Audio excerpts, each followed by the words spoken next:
Friends, welcome to success with MBS classes.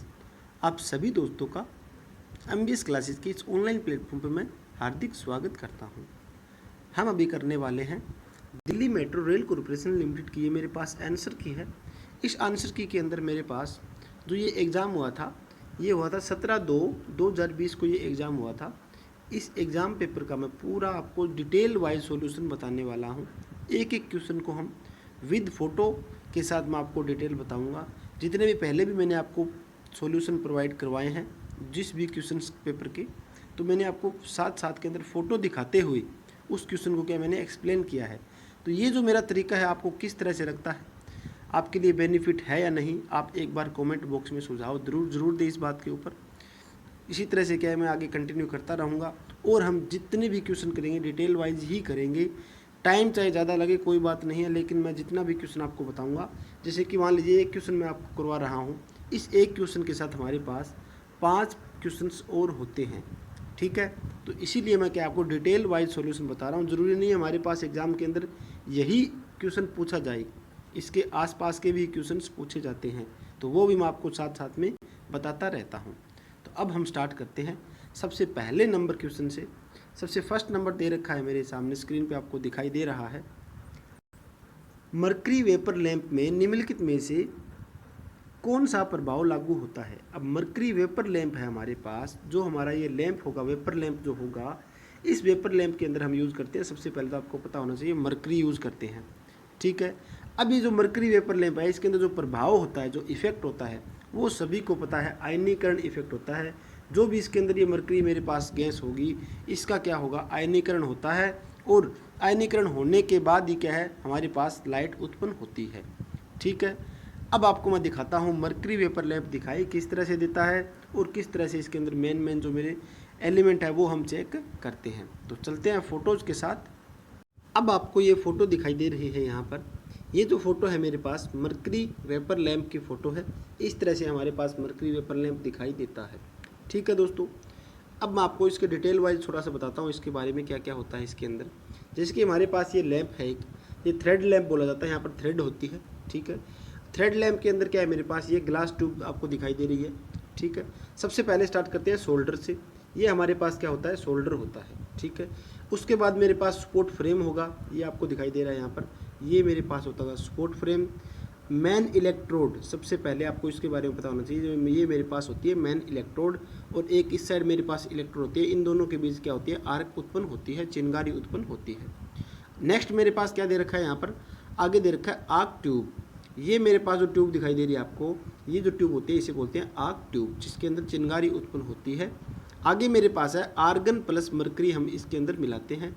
यहाँ पर आपको दिखाई दे रहा होगा आर्गन प्लस मर्करी है वो जो हम इसके अंदर गैस, जो आर्क हमारे पास ट्यूब है इसके अंदर मिलाते हैं, ठीक है।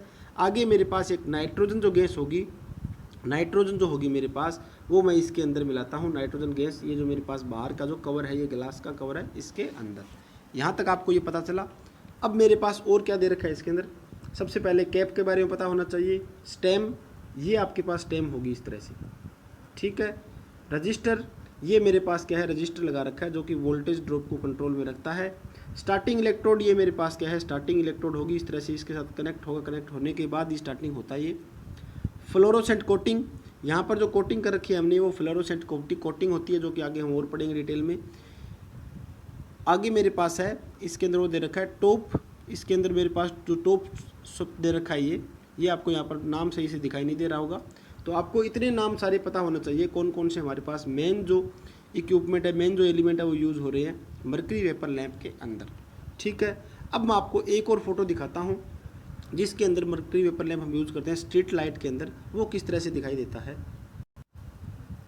तो ये लैंप आपको दिखाई दे रहा है, ये हम यूज़ कर रहे हैं स्ट्रीट लाइट के अंदर। इस तरह से ये मेरे पास पोल है, पोल के ऊपर ये लगा हुआ लैंप है, ठीक है। सिटीज़ के अंदर वगैरह के अंदर क्या है, शहर के अंदर क्या हम यूज़ करते हैं इस तरह से लैंप। ये मेरे पास मर्करी वेपर लैंप होगा जो कि आपको जलता हुआ दिखाई दे रहा है। तो उम्मीद करता हूँ मर्करी वेपर लैंप के बारे में आपको पता चल गया है। अब मैं चलता हूँ नेक्स्ट क्वेश्चन पर। अब देखते हैं हम नेक्स्ट क्वेश्चन। यहाँ पर आपको पता चल गया इसके बारे में, गैस आयनीकरण प्रभाव होता है मर्करी वेपर लैंप के अंदर और किस टाइप में दिखाई देता है आपको mercury vapour lamp. Next question क्या है आपके सामने, यदि डीसी शंट मोटर की क्षेत्र कुंडल जो कि हमारे पास फील्ड वाइंडिंग को शून्य भार पर खुला छोड़ दे तो मोटर पर क्या प्रभाव पड़ेगा। अगर हम क्या करें, मेरे पास जो फील्ड वाइंडिंग है उसके ऊपर जो हमारे पास भार नहीं हो, लोड नहीं होगा, ठीक है, विदाउट लोड होगा तो मोटर पर क्या प्रभाव पड़ेगा। अब आपको पता होना चाहिए शंट मोटर मान लीजिए आपके पास, तो मैं आपको शंट मोटर की ये वायरिंग बताता हूँ किस तरह से होती है। ये मेरे पास क्या है, शंट मोटर बन जाती है।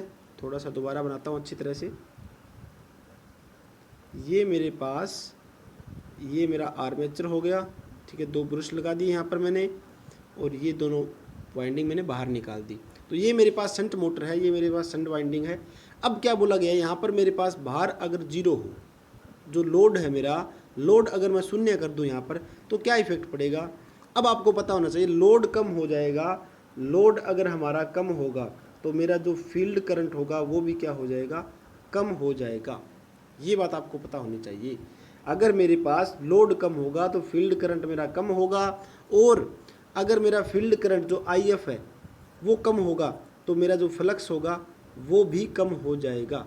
फ्लक्स कम होगा तो आपको रिलेशन पता है, N समानुपाती EB बटा फाई के, ये आपको रिलेशन मैंने बहुत बार बताई हुई है। यहाँ पर अगर मेरे पास फ्लक्स कम हो गया तो मेरी स्पीड क्या हो जाएगी, स्पीड इंक्रीज हो जाएगी। इसीलिए बोला गया इसके अंदर तीव्र गति से चलेगी मोटर हमारी, ठीक है। ये आपको समझ में आ गया होगा इस क्वेश्चन के बारे में। अब नेक्स्ट क्वेश्चन क्या दे रखा है यहाँ पर, अगला क्वेश्चन आपके सामने है, रोटर के डैश पर पहुँचने पर अप केंद्रीय स्विच स्टार्टिंग वाइंडिंग को वियोजित कर देता है। वियोजित यानी कि अलग कर देता है। तो अलग कब करेगा, स्टार्टिंग वाइंडिंग और रनिंग वाइंडिंग 2 वाइंडिंग होती है। मैं आपको दिखाता हूँ स्टार्टिंग वाइंडिंग और रनिंग वाइंडिंग किस तरह से आपको दिखाई देगी। चलते हैं फोटोज के साथ। ये मेरे पास डायग्राम है। इस डायग्राम के अंदर आपको दिखाई दे रहा होगा capacitor connection diagram of ceiling fan. जो सीलिंग फैन है उसके अंदर भी मेरे पास 2 वाइंडिंग होती है। एक तो मेरी होती है रनिंग वाइंडिंग, दूसरी मेरी होती है स्टार्टिंग वाइंडिंग। स्टार्टिंग वाइंडिंग के साथ में हम यहाँ पर एक स्विच भी लगाते हैं, वो जो कि इसके अंदर लगा हुआ नहीं है। ये कैपेसिटर से पहले लगेगा स्विच जो है, यहाँ पर हम एक स्विच लगाते हैं। अब क्या है मेरे पास, आपको पता होना चाहिए ये स्टार्टिंग वाइंडिंग है, ये रनिंग वाइंडिंग है, ठीक है दोस्तों।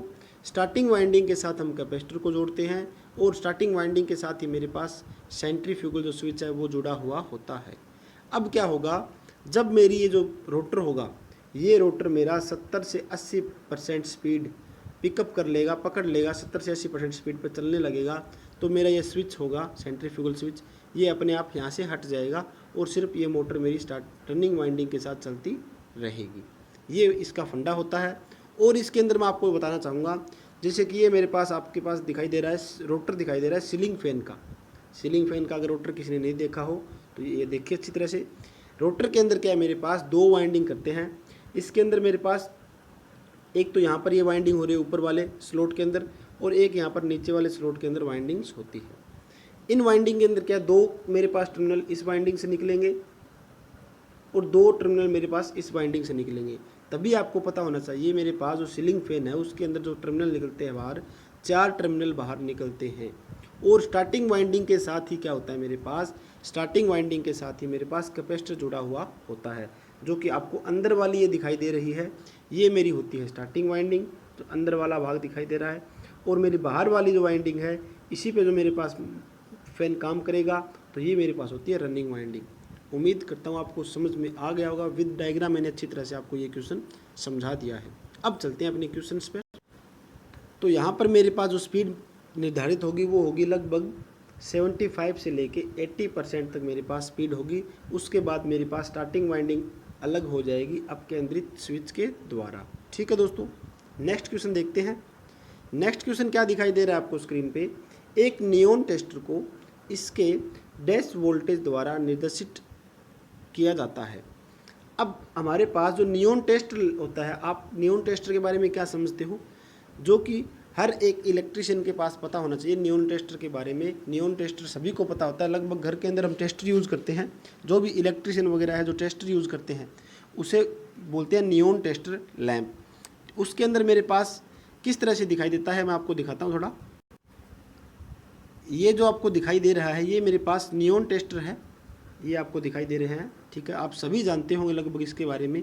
अब मेरे पास इसके जो अंदर का वायरिंग जो कनेक्शन है वो मैं आपको दिखाता हूँ थोड़ा।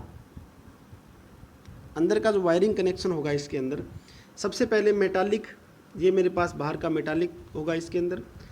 आगे स्प्रिंग कनेक्टर होगा, एक स्प्रिंग लगा होता है। नियॉन बल्ब होता है मेरे पास, मेन जो इसके अंदर काम करता है नियॉन बल्ब काम करता है।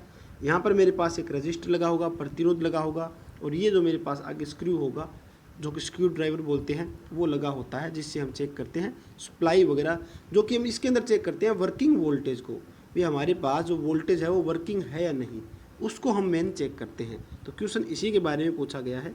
चलते हैं क्वेश्चंस पर।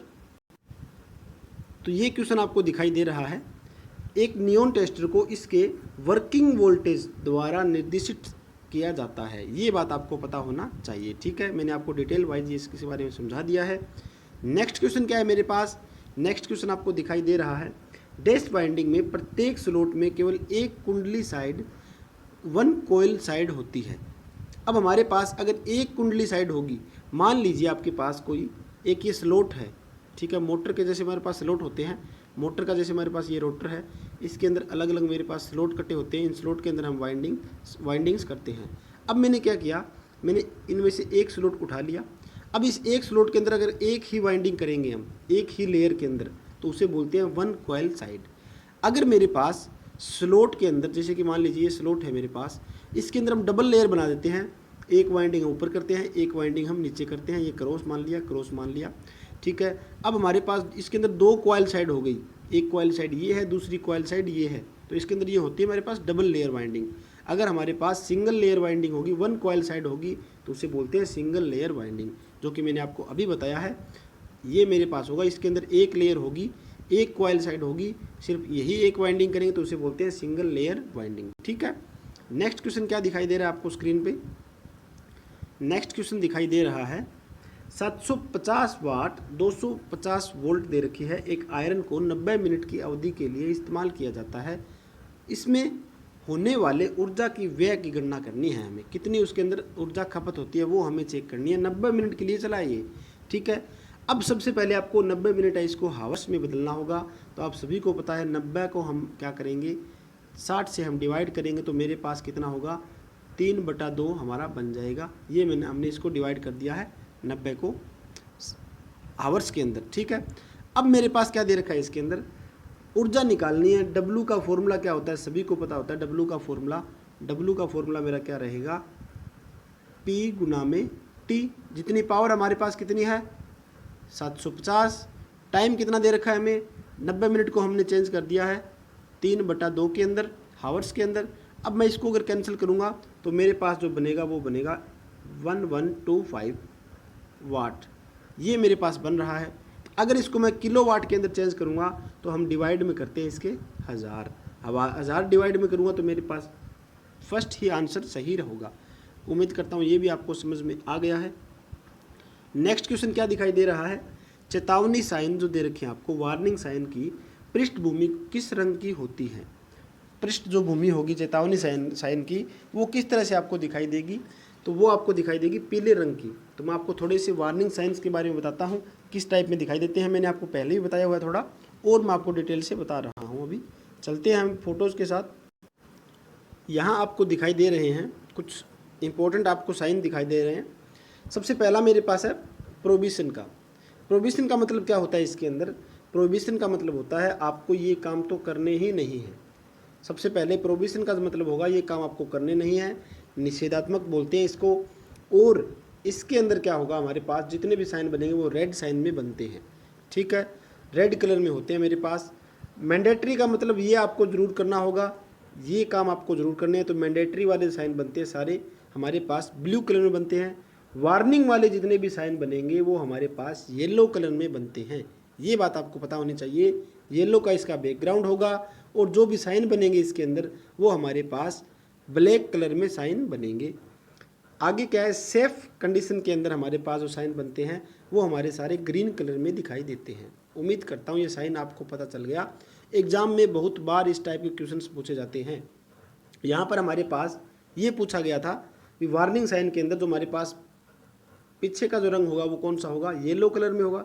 अब नेक्स्ट वाले एग्जाम के अंदर आपके इनसे भी पूछ सकते हैं, तो आप इनके बारे में पता कीजिए, मैंने आपको बता दिया है। अब चलते हैं अपने क्वेश्चंस पर। ये जो क्वेश्चन हमने कवर कर लिया है, ठीक है, 7 नंबर पीले रंग का हमारे पास होता है बैकग्राउंड जो है, मैंने आपको दिखा दिया अच्छी तरह से। जितने भी क्वेश्चन कर रहे हैं विद फोटोज अच्छी तरह से पूरी डिटेल वाइज मैं आपको समझा रहा हूँ। उम्मीद करूँगा आपको ये जो मेरा तरीका है समझाने का वो आपको समझ में आ रहा है, अच्छा लग रहा है। फिर भी अगर आपके पास कोई भी सुझाव हो तो आप हमें ज़रूर बताइए, कमेंट बॉक्स में ज़रूर रिप्लाई कीजिए। मैं आपको इसी तरह से क्या है, जितने भी मेरे पास सॉल्यूशन पेपर हैं उनको मैं आपको समझाता रहूँगा। अब मेरे पास नेक्स्ट क्वेश्चन है 8 नंबर। डैश स्टार्टर स्टार्टिंग के समय स्टार्टिंग वोल्टेज को कम नहीं करता। कौन सा ऐसा स्टार्टर होगा जो स्टार्टिंग के समय स्टार्टिंग वोल्टेज को कम नहीं करता? ये बात आपको पता होनी चाहिए। इसके अंदर आपको सबसे पहले मुख्य जो स्टार्टर होते हैं मेन हमारे इंडक्शन मोटर के अंदर, जो मेन हमारे पास स्टार्टर यूज़ करते हैं, सबसे पहला हमारे पास यूज़ करते हैं ड्यूल स्टार्टर, उसके बाद स्टार डेल्टा, उसके बाद ऑटो ट्रांसफॉर्मर स्टार्टर। ये हम 3 स्टार्टर यूज़ करते हैं इंडक्शन मोटर के अंदर। अब यहाँ पर क्या बोला गया है, भी हमारे पास कौन सा ऐसा स्टार्टर है स्टार्टिंग के समय में स्टार्टिंग वोल्टेज को कम नहीं करता? तो हमारा ड्यूल स्टार्टर ही है जो कि स्टार्टिंग वोल्टेज को कम नहीं करता। अब मैं आपको ड्यूल स्टार्टर दिखाता हूँ किस तरह से दिखाई देता है। चलते हैं एक और फोटोज पर। ये स्टार्टर आपने देखा होगा अपनी लाइफ के अंदर, इस तरह से क्या है, जो कि पहले आटे की चक्कियाँ वगैरह थी, चक्की थी, वहाँ पर जो आटे को भूनते थे वहाँ पर क्या है, इस तरह का स्टार्टर हम यूज़ कर रहे थे, ठीक है। तो आपको ये स्टार्टर आपको दिखाई दे तो हमारे पास ये स्टार्टर होता है ड्यूल स्टार्टर। ये जो हम ड्यूल स्टार्टर है वो लगभग 5 हमारे पास हॉर्स पावर की जो मोटर है वहीं पर लगभग यूज करते हैं। 5 HP की मोटर है वहाँ तक यूज करते हैं। और जो हमारे पास इससे हाई लेवल की जो मेरे पास रेटिंग की मोटर होगी उसके अंदर हम स्टार डेल्टा या फिर ऑटो ट्रांसफॉर्मर स्टार्टर प्रेफर करते हैं, ठीक है। ये बात भी आपको पता होनी चाहिए। अगर मैं आपको इसका सर्किट डायग्राम दिखाऊं तो देखते हैं, ये मेरे पास स्टार डेल्टा स्टार्टर का सर्किट डायग्राम आपको दिखाई दे रहा है। यहाँ पर क्या है, यहाँ पर डायरेक्ट ऑनलाइन स्टार्टर बोलते हैं ड्यूल स्टार्टर को, सॉरी ड्यूल स्टार्टर है मेरा, स्टार डेल्टा स्टार्टर नहीं है। ड्यूल स्टार्टर का ये सर्किट डायग्राम है। सबसे पहले मेरे पास मेन सप्लाई आती है, उसके बाद हमारे पास इस कनेक्शन के अंदर होती है, और फिर एक MCB लगा रखी है, हमारे पास इनपुट आउटपुट रिले है यहाँ पर, और ये जो मेरे पास ऑन ऑफ के दोनों स्विच लगाए हुए हैं, ये मेरे पास मेन कॉन्टैक्टर होगा, ठीक है। यहाँ पर मेरे पास मेन कॉन्टैक्टर एक और लगा हुआ है। तो ये आपको सर्किट डायग्राम देख सकते हो ड्यूल स्टार्टर के बारे में। अब चलते हैं क्वेश्चन पर। तो ये क्वेश्चन हमने कवर कर लिया है अच्छी तरह से, ठीक है। तो हमारे पास स्टार्टिंग वोल्टेज को कम नहीं कौन नहीं करता? ड्यूल स्टार्टर कम नहीं करता। नेक्स्ट क्या है मेरे पास, नेक्स्ट आपको दिखाई दे रहा है इलेक्ट्रिकल और इलेक्ट्रॉनिक्स परिपथों की सुरक्षा के लिए किस प्रकार के फ्यूज का उपयोग किया जाता है? तो आप सभी को पता होना चाहिए इलेक्ट्रिकल और इलेक्ट्रॉनिक्स परिपथ के अंदर सुरक्षा के लिए फ्यूज हम यूज़ करते हैं, वो हमारा होता है फेरुल कॉन्टैक्ट कार्ट्रिज फ्यूज, ठीक है। फेरुल कॉन्टैक्ट कार्ट्रिज फ्यूज होता है। अब मैं आपको दिखाता हूँ ये फ्यूज किस तरह से दिखाई देता है, HRC फ्यूज किस टाइप में दिखाई देगा, इनके बारे में थोड़ी और चर्चा करते हैं विद फोटोज। इस टाइप का अगर आज को आपको फ्यूज दिखाई दे तो वो हमारे पास होता है फेरुल टाइप कार्ट्रिज फ्यूज, ठीक है। ये हमारे पास फेरुल टाइप का कार्ट्रिज फ्यूज है। उसके बाद मैं आपको एक और दिखाता हूँ। इसमें हमारे पास ये जो टाइप आपको दिखाई दे रहे हैं, इसके अंदर क्या है मेरे पास, ये भी मेरे पास फेरुल टाइप कार्ट्रिज फ्यूज ही है। इस तरह के आपने देखे होंगे अपने इन्वर्टर वगैरह के अंदर यूज़ कर रखे हैं इस टाइप के फ्यूज़। बहुत से इलेक्ट्रॉनिक्स और इलेक्ट्रिकल इक्विपमेंट के अंदर इस टाइप के फ्यूज़ हम यूज़ करते हैं। और मेरे पास एक और दिखाई दे रहा है, ये जो फ्यूज़ है मेरे पास ये है टाइप D, ठीक है। टाइप D टाइप का ये मेरे पास फेरुल फ्यूज़ है, कार्ट्रिज फ्यूज़ है, ये आपको दिखाई दे रहा है।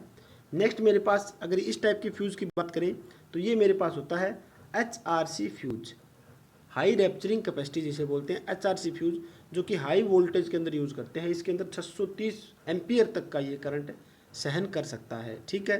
तो ये भी आपको पता होना चाहिए इसके बारे में।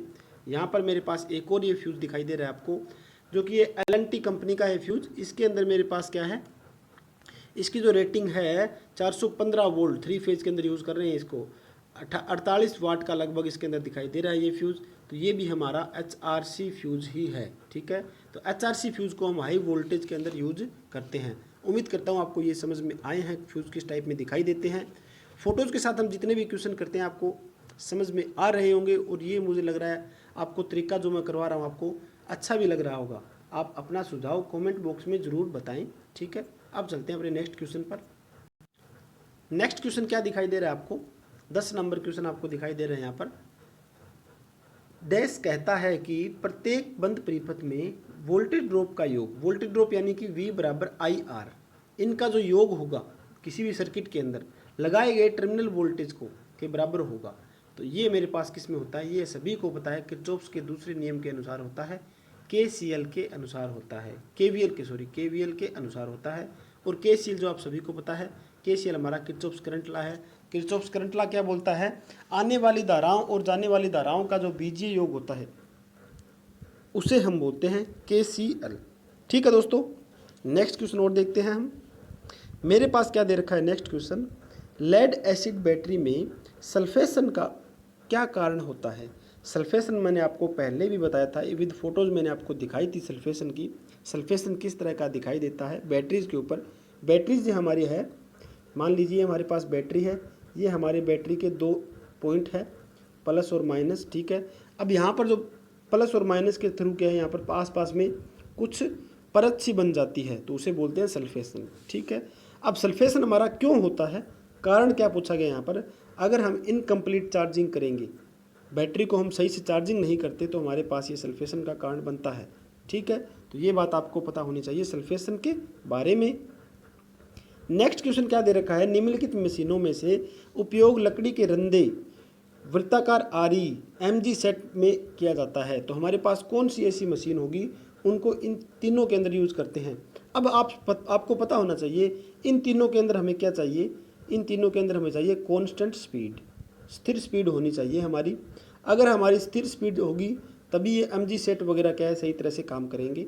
तो हमारे पास स्थिर स्पीड जो है हमारी किसके अंदर होती है, DC शंट मोटर के अंदर ही हमारी स्थिर स्पीड होती है, कांस्टेंट स्पीड होती है।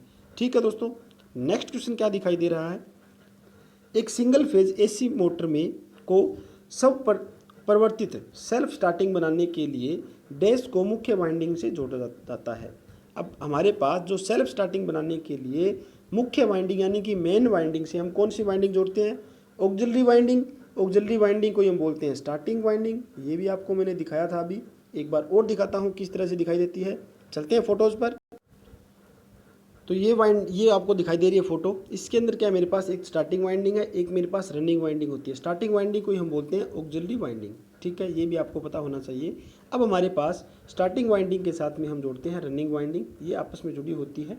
और स्टार्टिंग वाइंडिंग के साथ में एक कैपेसिटर लगा होता है, एक हमारा सेंट्रीफ्यूगल स्विच लगा होता है, जो कि मैंने आपको पहले ही बताया था। और इस तरह का आपका अगर फ्रेम है तो इसके अंदर मेरे पास बाहर की जो वाइंडिंग होगी उसे बोलते हैं रनिंग वाइंडिंग, और जो अंदर की वाइंडिंग करते हैं उसको बोलते हैं स्टार्टिंग वाइंडिंग। ठीक है, अब चलते हैं अपने क्वेश्चन पर। तो ये हमने कंप्लीट कर लिया है। इसके अंदर हमारे पास क्या होगा, ऑक्सिलरी वाइंडिंग जिसे बोलते हैं स्टार्टिंग वाइंडिंग। ठीक है, नेक्स्ट मेरे पास क्या है, 14 नंबर क्वेश्चन आपको दिखाई दे रहा है स्क्रीन पे। यदि किसी परिपथ का शक्ति गुणांक जो है, पावर फैक्टर जो है हमारे पास एक हो यानी कि यूनिटी हो, तो इसकी प्रतिघाती शक्ति क्या होगी। अब अगर हमारे पास यूनिटी पावर फैक्टर होगा तो इसकी प्रतिघाती शक्ति क्या हो जाएगी, 0 होगी। ये सभी को पता होना चाहिए, जो कि यहाँ पर दिखाई दे रहा है 0 होगी। ठीक है, लेकिन यूनिटी पावर फैक्टर होना हमारे पास संभव नहीं होता प्रैक्टिकल लाइफ के अंदर। लगभग हमारे पास क्या है, यूनिटी के नज़दीक पावर फैक्टर रहते हैं बहुत से इक्विपमेंट के।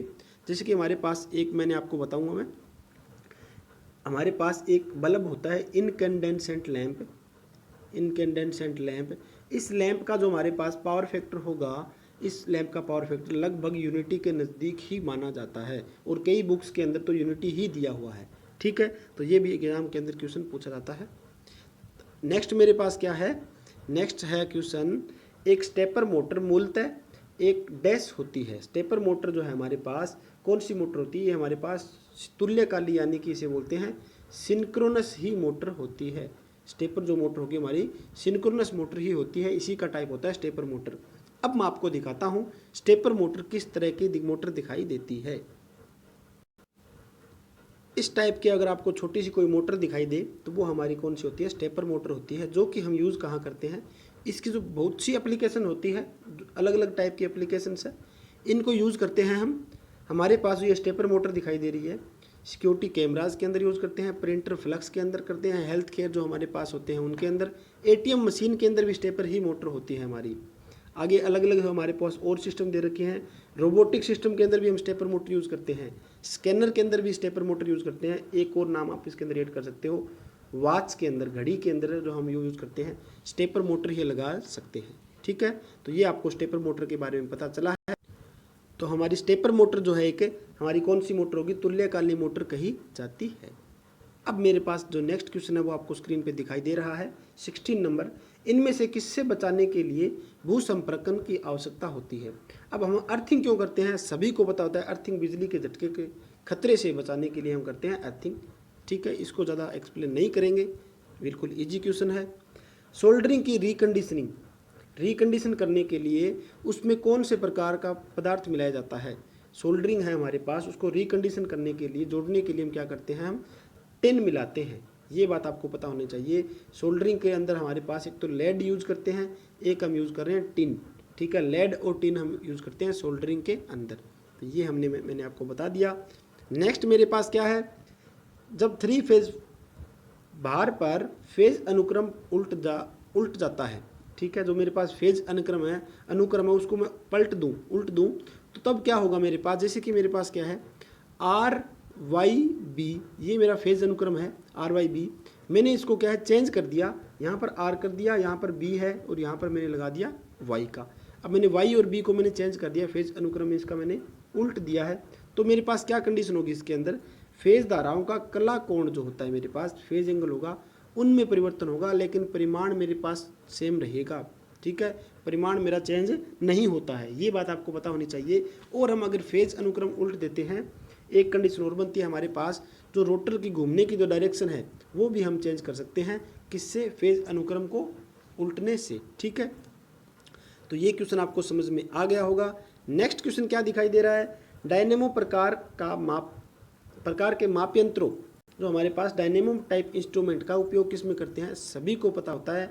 डायनेमो टाइप इंस्ट्रूमेंट जो है हम यूज़ करते हैं वाट मीटर के अंदर। ठीक है, वाट मीटर के अंदर क्या क्या होता है हमारे पास, वाट मीटर के अंदर हमारे पास, मैं आपको दिखाता हूँ, फोटोज़ के साथ दिखाता हूँ। ये फोटो आपको दिखाई दे रही है वाट मीटर की। इसके अंदर मेरे पास 2 कॉइल होती है, एक तो मेरी क्या है, ये कॉइल होगी जिसे बोलते हैं करंट कॉइल। दूसरी मेरी यहाँ पर ये कॉइल होती है जिसे बोलते हैं वोल्टेज या फिर प्रेशर कॉइल या फिर पोटेंशियल कॉइल बोला जाता है। ठीक है, इसे हम बोलते हैं पोटेंशियल कॉइल या फिर प्रेशर कॉइल बोलते हैं। ये मेरे पास करंट कॉइल होती है। करंट कॉइल हमेशा लोड के साथ सीरीज में जुड़ी होती है, पोटेंशियल कॉइल हमेशा लोड के साथ पैरेलल में जुड़ी होती है। ये हमारे पास वाट मीटर कुछ इस तरह से दिखाई देता है। इसके अंदर ये पॉइंटर होता है और ये हमारे पास स्प्रिंग होगा वो जो कि कंट्रोलिंग का काम कर रहा है। ठीक है, वाट मीटर किस मकाम आता है, जो कि हम पावर मेजर के लिए वाट मीटर यूज करते हैं। तो इस क्वेश्चन के बारे में आपको पता चल गया होगा, डायनेमो टाइप इंस्ट्रूमेंट क्या यूज़ करते हैं, वाट मीटर। मेगर क्या काम करता है, मेगर हमारा काम करता है हाई इंसुलेशन रजिस्टेंस को मापने के लिए मेगर हमारा काम आता है। और हमारे पास फ्रिक्वेंसी मीटर कौन सा होता है, एक हम यूज़ करते हैं वैन ब्रिज। जो वैन ब्रिज होता है हमारा, वैन ब्रिज यूज़ करते हैं हम फ्रीक्वेंसी मेजरमेंट के लिए। ये भी आपके लिए बहुत ही इंपॉर्टेंट क्वेश्चन होता है, जो कि पीछे अभी राजस्थान के अंदर वाइस प्रिंसिपल का एग्जाम हुआ था इंस्ट्रक्टर के अंदर, ITI के अंदर, तो उसके अंदर ये क्वेश्चन पूछा गया था। आगे क्या दे रखा है मेरे पास, नेक्स्ट क्वेश्चन है मेरा, इनमें से किस प्रकार की वॉशिंग मशीन में कपड़े धोते समय ड्रम घूमता है। तो हमारे पास कौन सी ऐसी वॉशिंग मशीन होगी जिसके अंदर ड्रम हमारा घूमेगा। तो हमारी टम्बलर जो मशीन होती है उसी के अंदर ड्रम घूमता रहता है। अच्छा क्वेश्चन है। नेक्स्ट क्या है मेरे पास, नेक्स्ट दे रखा है 5S अवधारणा जो कॉन्सेप्ट है, दूसरा चरण क्या है। ये क्वेश्चन काफ़ी इंपॉर्टेंट रहता है, जो कि मैंने आपको पिछले वाली जो शिफ्ट करवाई थी 18/2/2020 वाला जो मैंने सॉल्यूशन आपको करवाया था, तो उसके अंदर भी इसके 2 क्वेश्चन पूछे गए थे 5S कंसेप्ट के बारे में। तो आपको ये पता होना चाहिए 5S कंसेप्ट होता क्या है। तो दूसरा चरण इसके अंदर क्या होगा, दूसरा चरण आपका इसके अंदर होगा सिस्टमैटिक अरेंजमेंट, यानी कि क्रमबद्ध व्यवस्था। मैं आपको सारे चरण एक बार दिखाता हूँ कौन कौन से चरण होते हैं इसके अंदर विद फोटोज। ये जो मेरे पास फोटो दिखाई दे रही है आपको, इसके अंदर क्या है, फर्स्ट चरण, ये मेरे पास सेकंड होगा, ये थर्ड होगा, ये फोर्थ है, ये फिफ्थ है। सबसे पहले शॉर्ट होता है, शॉर्ट का मतलब क्या होता है, छांटना। सेट इन ऑर्डर ये मेरे पास दूसरा चरण है, जो इसे बोलते हैं सुव्यवस्था। ठीक है, क्रमबद्ध लगाना हमें। साइन का मतलब होता है चमकाना, ये मेरे पास थर्ड चरण होगा। फोर्थ चरण मेरे पास होगा स्टैंडर्डाइज, मतलब मानकीकरण। और मेरे पास फिफ्थ चरण होगा सस्टेनेबल, जिसे बोलते हैं अनुशासन। ठीक है, ये मेरे पास 5 चरण आपको याद होने चाहिए, जो कि आपके लिए बहुत ही इंपॉर्टेंट रहेंगे। तो ये मैंने आपको सारे बता दिए। इसमें पूछा गया था सेट इन ऑर्डर वाला सेकंड चरण कौन सा होता है, जो कि सारी हमारे पास वस्तु हैं उनको क्रमबद्ध व्यवस्था में लगाना। तो ये आपको समझ में आ गया होगा इसके बारे में, ठीक है। क्रमबद्ध व्यवस्था के अंदर लगाएंगे तो हमारे पास दूसरा चरण होगा। नेक्स्ट क्या दे रखा है आपको, नेक्स्ट क्वेश्चन है मेरे पास, एमीटर की रेंज को एक डैश मान प्रतिरोध के उपयोग करके बढ़ाया जा सकता है। एमीटर को हम अगर हमारी रेंज बढ़ानी है तो क्या करेंगे, निम्न प्रतिरोध हम यूज़ करेंगे। अगर हमारे वोल्टमीटर की रेंज बढ़ानी हो, वोल्टमीटर की रेंज हमें बढ़ानी हो तो हम क्या करेंगे, हाई वैल्यू का प्रतिरोध जोड़ेंगे। एमीटर के पास हमारे पास क्या होगा, अगर हमारे पास मान लीजिए एमीटर हमने जोड़ रखा है, जैसे कि हमारा एमीटर हमेशा सीरीज में जुड़ता है, ये हमारे पास कोई लोड है, ठीक है। तो ये इसकी रेंज बढ़ानी है तो क्या करेंगे, हम इसके साथ में शंट में प्रतिरोध लगाएंगे, ये जिसे बोलते हैं RSH। पैरेलल के अंदर लगाना होगा ये प्रतिरोध, जो निम्न वैल्यू का प्रतिरोध होगा। अगर हमारे पास वोल्टमीटर होगा तो वोल्टमीटर की रेंज बढ़ानी तो हमारे पास जो प्रतिरोध लगेगा वो श्रेणी क्रम में लगेगा वोल्टमीटर के साथ, और हाई वैल्यू का ये प्रतिरोध लगाना होगा वोल्टमीटर के अंदर। तो ये क्वेश्चन भी काफ़ी इंपॉर्टेंट रहता है। नेक्स्ट क्वेश्चन क्या दिखाई दे रहा है, 3 फेज इंडक्शन मोटर का स्टेटर निम्नलिखित में से किसके समरूप होता है। तो हमारे पास सभी को पता है किसके समरूप होगा, अल्टरनेटर के समरूप होता है। अगला क्वेश्चन काफ़ी अच्छा क्वेश्चन है, आर्मरिंग जो बोलते हैं, जिसे कवचन बोलते हैं, डैश के उपयोग ऊपर का भाग होता है। आर्मरिंग के ऊपर का भाग कौन सा होगा। अब आपको पता होना चाहिए आर्मरिंग जो है वो किसके ऊपर का भाग है, ये पता होना चाहिए आपको। तो मैं आपको दिखाता हूँ विद फोटो, सारे जो कवर है, ये मेरे पास सारे कवर दिखाई दे रहे हैं। फर्स्ट वाला कौन सा, सेकंड कौन सा, थर्ड कौन सा, फिफ्थ, और ये मेरे पास क्या है, सारे जो कवर आपको दिखाई दे रहे हैं इसके अंदर। सबसे पहले आपको क्या पूछा गया इसके अंदर, आर्मरिंग किसके ऊपर का भाग है, ये पूछा गया है। तो आर्मरिंग हमें दिखाई दे रहा है, बेडिंग है, उसके बाद हमारा आर्मरिंग यूज होता है। तो सबसे पहले हमारे पास conductor, paper insulation, lead sheet जिसे मेटालिक शीट बोलते हैं, फिर हम यूज़ करते हैं बेडिंग जो कि हरसेन या जूट की बनी होती है, आर्मरिंग यूज़ करते हैं जो कि स्टील की बनी होती है, ये होता है हमारे पास लास्ट के अंदर सर्विंग। तो क्वेश्चन क्या पूछा गया था, आर्मरिंग जो है वो किसके ऊपर का भाग है, तो वो है हमारा बेडिंग के ऊपर का भाग, ठीक है। तो ये क्वेश्चन आपको समझ में आ गया होगा, तो हमारा राइट आंसर होगा, राइट आंसर है बेडिंग, ठीक है दोस्तों। आज का लास्ट क्वेश्चन है मेरे पास, ये 25 नंबर नहीं दिखाई दे रहा, तो आज हम सेशन को यहीं पर एंड करते हैं। उम्मीद करता हूँ आपको सारे क्वेश्चन विद फोटोज़ मैंने समझाए हैं तो आपको अच्छी तरह से समझ भी आ गए हैं। अगर फिर भी किसी भी प्रकार की कोई डाउट हो, आपके मन में कोई सुझाव हो, तो आप हमें ज़रूर बताइए। हम आपके सुझाव को क्या है ज़रूर इम्प्लीमेंट करेंगे अपनी वीडियोज़ के अंदर, और अपने तमाम दोस्तों के साथ इसे शेयर ज़रूर कीजिए। और जितने भी इलेक्ट्रीशियन स्टूडेंट हैं उनको अपने साथ इस चैनल के साथ जोड़िए। जितने ज़्यादा स्टूडेंट्स हमारे साथ जुड़ेंगे, हमारे क्या है और से बेस्ट मैं आपको कंटेंट देता रहूँगा, ठीक है। तो मिलते हैं नेक्स्ट लेक्चर के अंदर, इसका पूरा सॉल्यूशन हम करेंगे। तो धन्यवाद दोस्तों।